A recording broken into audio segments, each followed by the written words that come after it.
नमः शिवाय। प्यारे भक्तों, आज आप सभी श्रवण करें भादो महीने की कृष्णा पक्ष की प्रदोष व्रत कथा। प्रदोष व्रत भगवान शिव को समर्पित है। हर महीने की त्रयोदशी तिथि को प्रदोष व्रत रखा जाता है। हर साल कुल 24 प्रदोष व्रत आते हैं। हर महीने के कृष्णा पक्ष के त्रयोदशी को प्रदोष व्रत रखा जाता है। प्रदोष व्रत में भगवान शिव और माता पार्वती की विधि विधान से पूजा अर्चना की जाती है। प्रदोष व्रत रखने से भगवान शिव अपने भक्तों के कष्टों को दूर करते हैं और जीवन में सुख समृद्धि व खुशहाली लाते हैं। अब आइए जानते हैं प्रदोष व्रत की शुभ मुहूर्त के बारे में।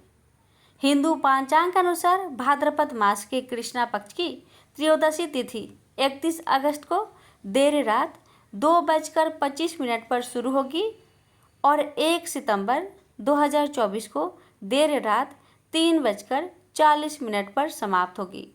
भाद्रपद प्रदोष व्रत 31 अगस्त 2024 शनिवार को है। शनिवार के दिन प्रदोष व्रत होने के कारण शनि प्रदोष व्रत का संयोग बन रहा है। प्रदोष व्रत में भगवान शिव की पूजा अर्चना की जाती है। भाद्रपद प्रदोष व्रत की पूजा का समय शाम 6:43 से रात 8:60 तक है। प्रदोष व्रत की पूजन सामग्री।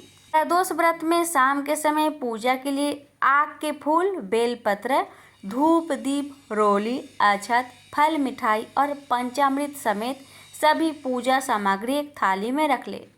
प्रदोष व्रत के दिन सुबह सूर्योदय से पहले उठे, स्नान आदि के बाद साफ सुथरे कपड़े पहने, मंदिर साफ करे और शिव जी की प्रतिमा के सामने दीप प्रज्वलित करे, शिवलिंग पर जल अभिषेक करे, शिव जी की विधि विधान से पूजा करे। इसके बाद शाम को प्रदोष काल में शिवलिंग पर फिर से जल अभिषेक करे, भोलेनाथ को बेलपत्र, धतूरा और आक के फूल अर्पित करे। इसके बाद सभी देवी देवताओं के साथ शिव जी की आरती उतारे। आइए श्रवण करते हैं शनि प्रदोष की व्रत कथा। आपको बड़े ही श्रद्धा प्रसन्नचित मन से पूरा अवश्य सुनेगा।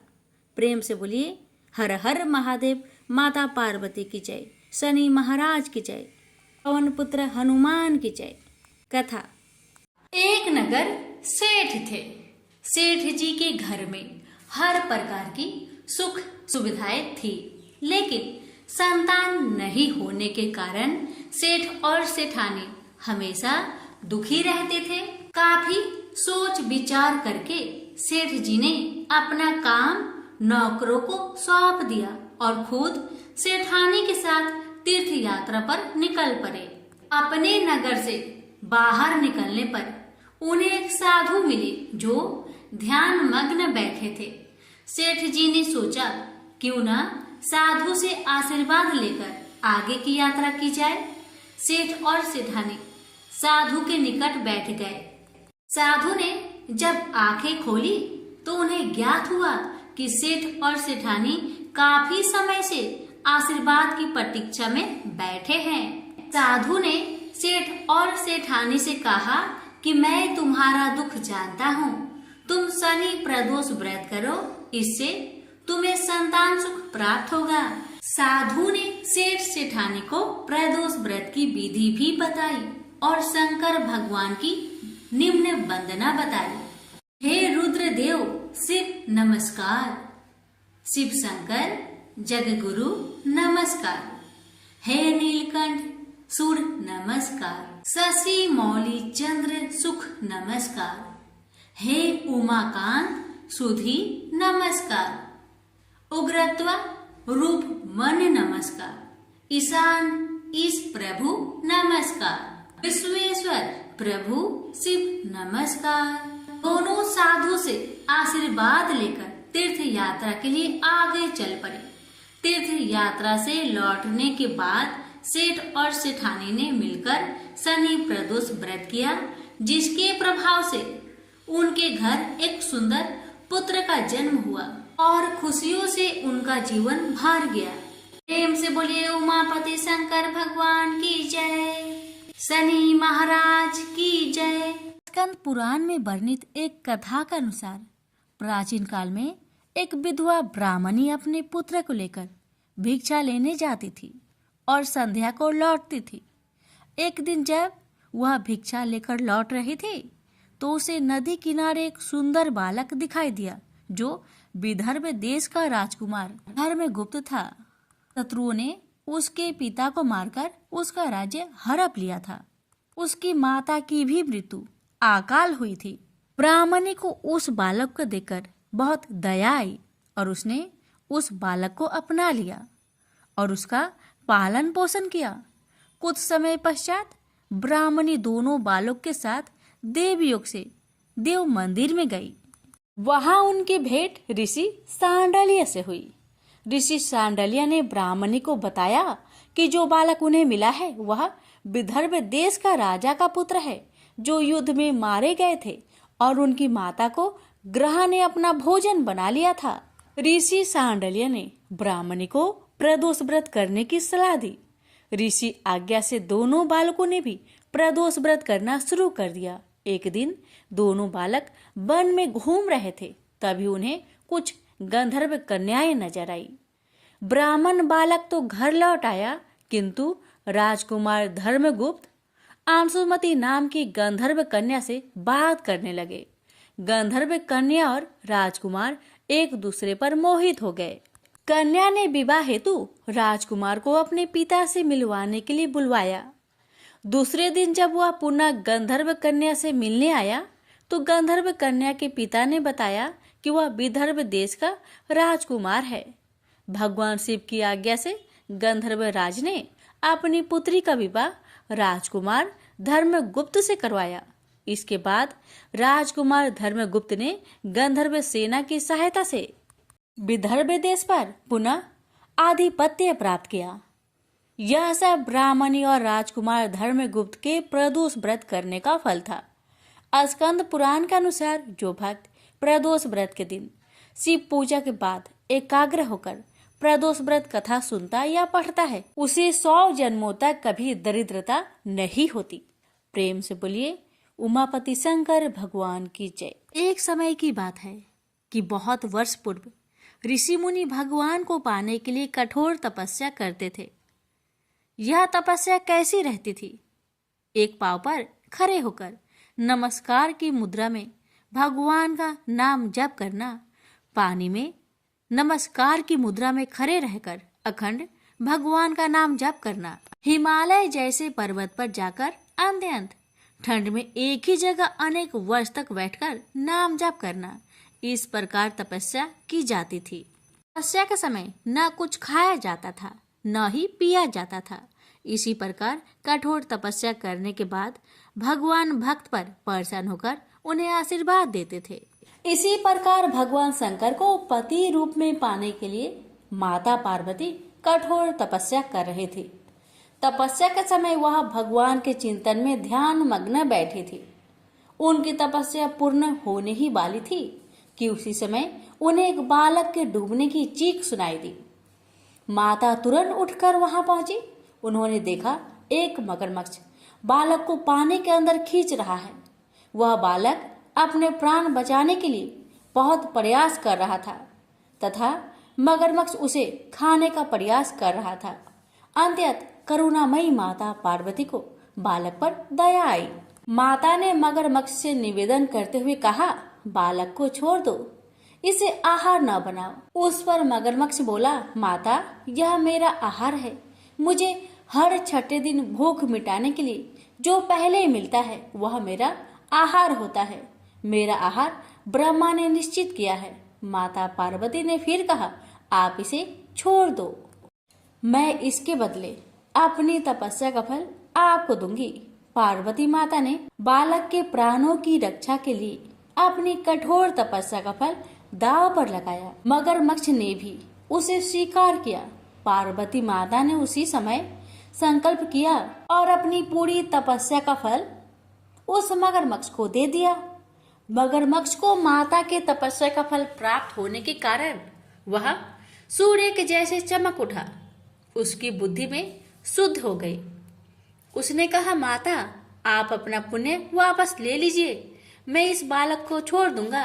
माता ने तो वचन दिया था, इसलिए उन्होंने तपस्या का फल वापस लेने से मना कर दिया और वह बालक को गोद में लेकर ममता से दुलारने लगी।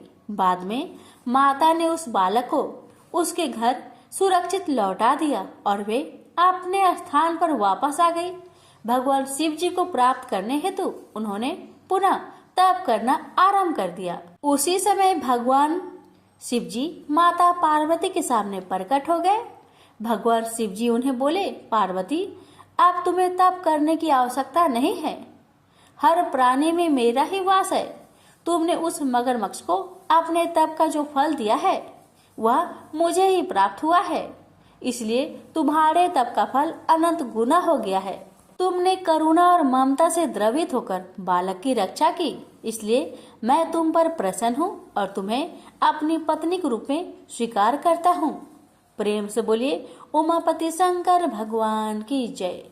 एक समय की बात है, एक क्षेत्र में पुत्र की प्राप्ति हेतु भगवान शिव से आज्ञा लेकर पार्वती ने 1 वर्ष तक चलने वाले पुण्य व्रत का समापन किया।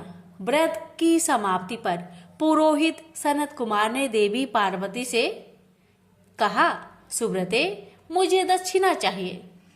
पार्वती ने मुंह मांगी दक्षिणा देने का वचन दिया।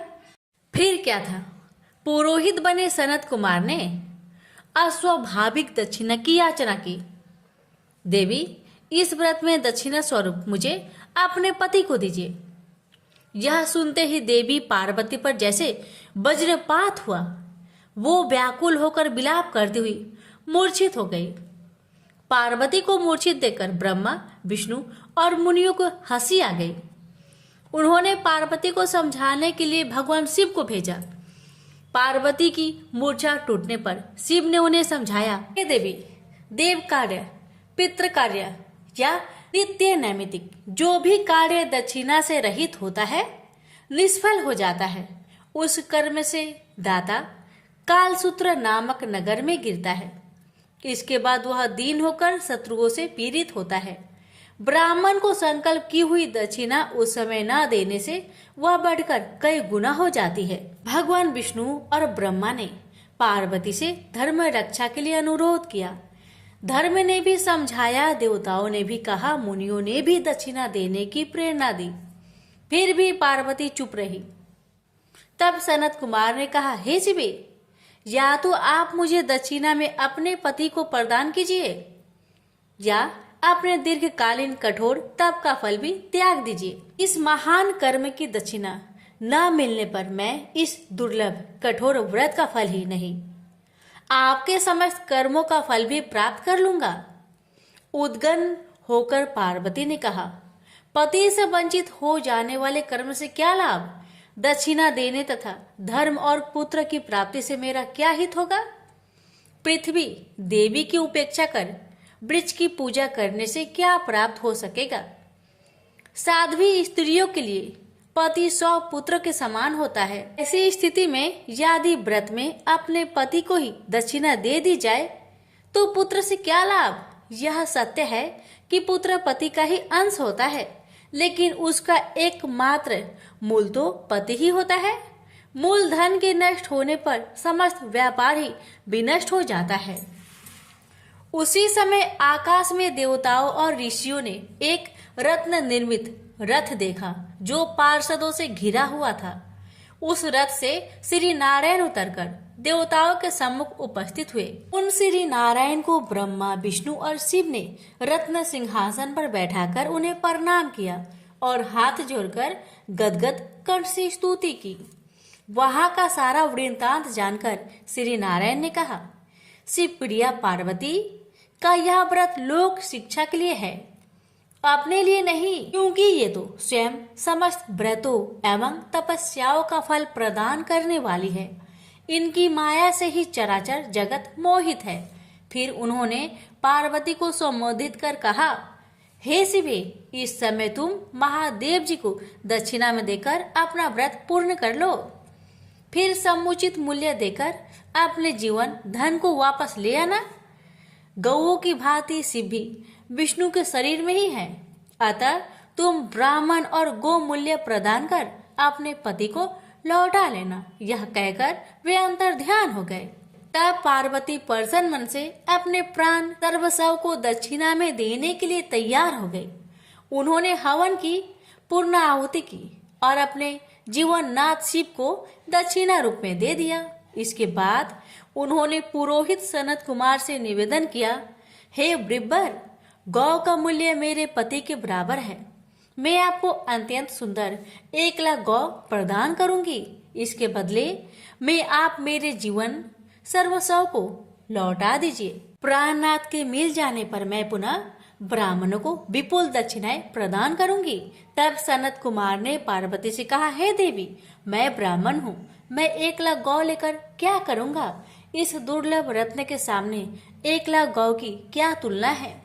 मैं इन्हें साथ लेकर त्रिलोक में भ्रमण करूंगा। उस समय समस्त बालक उन्हें देखकर प्रसन्नता पूर्वक ताली बजा बजाकर अट्ठास करेंगे। कहने के साथ ही सनत कुमार ने भगवान शिव को अपने पास बैठा लिया। यह सुनकर पार्वती जलहीन मछली की भांति छटपटाने लगी। उन्होंने मन ही मन सोचा, कैसा दुर्भाग्य है मेरा कि मुझे ना तो अभिष्ट देव का दर्शन ही हुआ और ना ही व्रत का फल प्राप्त हो सका। आधीर होकर वे अपने प्राण त्यागने के लिए प्रस्तुत हो गई। अकस्मात उसी समय आकाश में तेज समूह प्रकट हुआ।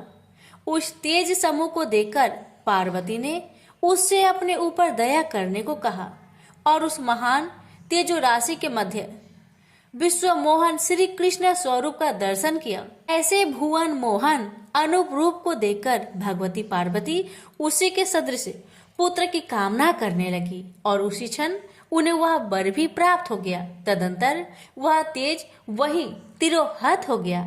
तब देवताओं ने ब्रह्मा पुत्र सनत कुमार को समझाया। सनत कुमार ने दिगंबर शिव को उनकी प्राणेश्वरी पार्वती को लौटा दिया। तो प्रेम से बोलिए उमापति शंकर भगवान की जय।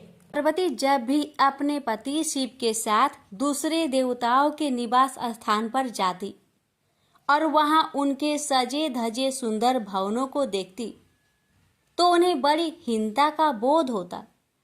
वो यह महसूस करती कि हमसे छोटे छोटे देवताओं के पास भी बड़े बड़े भव्य भवन हैं, लेकिन हमारे पास कुछ भी नहीं। कहने को मैं आदिदेव शिव की पत्नी हूँ, लेकिन रहने के लिए मिली है कैलाश पर्वत की कंदराएं और पहनने के लिए वल्कल। किसी उचित आवास के अभाव में मैं अन्य सुख सुविधाओं का भी उपभोग नहीं कर सकती। एक दिन पार्वती ने अपने मन की यह व्यथा अपने पति शिव से कही। सुनकर शिव मुस्कुराए, फिर बोले, इसमें हीनता की कोई बात नहीं है देवी। प्रत्येक व्यक्ति की अपनी अपनी जीवन शैली होती है। हमारी जीवन शैली यही है। हम अपनी इस शैली को हीन क्यों समझे? अन्य देवगण प्राकृतिक से बहुत दूर है, जबकि हम प्राकृतिक की गोद में निवास करते हैं। यह तो हमारे लिए गौरव की बात है, हीनता की नहीं। शिव के तर्कों से पार्वती संतुष्ट नहीं हुई और बोली, मुझे आपकी ये बातें समझ में नहीं आती देव। मुझे तो अपना एक आवास चाहिए, बहुत ही भव्य और सुख सुविधा से पूर्ण। शिव ने अपनी सहज मुस्कान के साथ उत्तर दिया, इसमें क्या मुश्किल है देवी। मैं अभी विश्वकर्मा को बुलवा देता हूँ, उनसे जैसा चाहे वैसा आवास बनवा ले। विश्वकर्मा को बुलवाया गया। पार्वती ने आदेश दिया, हमारे लिए एक ऐसा भवन बनाओ जैसा विश्व में कहीं ना हो। विश्वकर्मा ने आदेश स्वीकार किया। निर्माण कार्य प्रारंभ हो गया। कुछ ही समय में पार्वती की इच्छा अनुसार भव्य भवन तैयार हो गया। अपने भवन को देखकर पार्वती अति प्रसन्न हुई। गृह प्रवेश की तैयारी होने लगी। पार्वती चाहती थी कि गृह प्रवेश के समय सभी प्रमुख देवता हमारे यहाँ उपस्थित रहे। शिव ने अपनी सहमति दे दी। सभी प्रमुख देवी देवताओं को आमंत्रण भेजा गया। गृह प्रवेश के समय वे सब कैलाश पर्वत पर आ गए। उन्होंने पार्वती के भव्य भवन की भूरी भूरी प्रशंसा की। इन विश्व नियंता ब्रह्मा खामोश रहे। जब सब देवी देवता जाने लगे तो पार्वती ने ब्रह्मा जी से पूछा, देव क्या आपको यह आवास पसंद नहीं आया? ब्रह्मा जी ने आश्चर्य व्यक्त करते हुए पार्वती से ही प्रश्न किया, देवी मैंने ऐसा कब कहा? आपके चेहरे की भाव भंगिमा कुछ ऐसा ही कह रही है प्रभु। पार्वती ने अपनी शंका स्पष्ट की। फिर ब्रह्मा जी को मौन देखकर पार्वती ने अपनी बात आगे बढ़ाई, देव आप कुछ संकोच कर रहे हैं, स्पष्ट कहिए क्या बात है? ब्रह्मा जी ने तनिक रुककर उत्तर दिया, देवी और तो सब ठीक है, लेकिन इस प्रसाद पर शनि की कुदृष्टि है। इतना कहकर वे वहां से चले गए। पार्वती ने ब्रह्मा जी की बात शिव को बतलाई तो वे भी कुछ चिंता में पड़ गए। पार्वती ने शिव से पूछा, प्रभु शनि की दृष्टि से क्या हो सकता है? यह प्रसाद जल सकता है? शिव ने उत्तर दिया। यह सुनकर पार्वती भी चिंतित हो गई और बोली, प्रभु इसके लिए कोई उपाय कीजिए। शिव ने निराशा व्यक्त की। शनि की दृष्टि को हटाना सरल नहीं है देवी। शिव का उत्तर सुनकर पार्वती आवेश में आ गई और बोली, सरल क्यों नहीं है? आप अभी शनि लोक जाइए और शनि से कहिए कि वह हमारे प्रसाद पर से अपनी कुदृष्टि हटा ले। यदि वह मान जाए तो आप तत्काल उसे वरदान दे दीजिएगा, और यदि ना माने तो आप अपना डमरू जोर से बजा दीजिएगा। मैं स्वयं अपने प्रसाद को आग लगा दूंगी। यदि प्रसाद को जलना ही है तो यह मेरे ही हाथों से जलेगा, शनि की कुदृष्टि से नहीं। इसके बाद मैं शनि को श्राप दूंगी। पार्वती की इच्छा अनुसार शिव शनि लोक गए। वहां शनि देव ने उनकी अभ्यर्थना की और आदर के साथ आसन पर बैठाया। आसन ग्रहण करने के बाद शिव ने अपने आने की प्रयोजन बताया। देवी पार्वती ने जो प्रसाद बनवाया है उस पर तुम्हारी कुदृष्टि है, अतः वे चाहती हैं कि तुम उधर से अपनी कुदृष्टि हटा लो। शनि देव ने करवध होकर निवेदन किया, आप निश्चिंत रहे देव, माता पार्वती के प्रसाद पर कुदृष्टि डालने का मैं दुस्साहस कर ही नहीं सकता। शनि से अवशासन पाकर शिव प्रसन्न हो गए और बोले, शनि मैं तुमसे प्रसन्न हूँ, तुम जो चाहे वर मांग सकते हो। शनि ने विनम्र भाव से कहा, प्रभु आपका दिया हुआ सब कुछ मेरे पास है, क्या मांगू? हाँ, एक इच्छा अवश्य है, वह है आपका तांडव नृत्य देखने की। बहुत दिन हो गए उसे देखे हुए, आपका नृत्य देखला सके तो कृपा होगी। शनि का यह अनुरोध शिव को अच्छा लगा। उन्होंने तत्काल अपना डमरू उठा लिया और लगे नृत्य करने। भोले भंडारी ये भी भूल गए कि माता पार्वती ने डमरू की आवाज सुनकर अपने नवनिर्मित प्रसाद को जला देने की बात कही थी। बस डमरू बजा बजा कर वे नृत्य करते रहे। उधर पार्वती ने जब कैलाश पर डमरू की ध्वनि सुनी तो उन्होंने सोचा कि शनि ने अपनी कुदृष्टि हटाना अस्वीकार कर दिया है, अतः वे बहुत दुखी हुई। उन्हें लगा कि यदि मैं तत्काल अपने नवनिर्मित आवास को आग लगा दूंगी तो वह शनि की कुदृष्टि से बच जाएगा। अतः उन्होंने स्वयं ही अपने प्रसाद में आग लगा दी। वह धू धू करके जल उठा। प्रसाद को जलता देख पार्वती का शनि पर क्रोध धीरे धीरे बढ़ने लगा और वे उसे श्राप देने के लिए तैयार हो गई। लेकिन उसी समय भगवान शिव वहां पहुंच गए। उन्होंने वहां प्रसाद को जलते देखा तो वे आश्चर्यचकित रह गए। उनकी समझ में ही नहीं आया कि यह कैसे हो गया। फिर अचानक उन्हें सब कुछ स्मरण हो आया। अपनी भूल का उन्हें एहसास हुआ। उन्होंने पार्वती जी को सब कुछ कह सुनाया। सच्चाई जानकर पार्वती को भी अपने जल्दबाजी पर दुख हुआ। अब शनि को श्राप देने का कोई अर्थ नहीं था। प्रत्यक्षतः उसका कहीं कोई अपराध नहीं था। फिर भी पार्वती और शिव को यह लग रहा था कि यह सब हुआ शनि की कुदृष्टि से ही। लेकिन इस स्थिति को देखते हुए वे उसे दोषी नहीं ठहरा सकते थे। प्रेम से बोलिए हर हर महादेव। शनि महाराज की जय हो।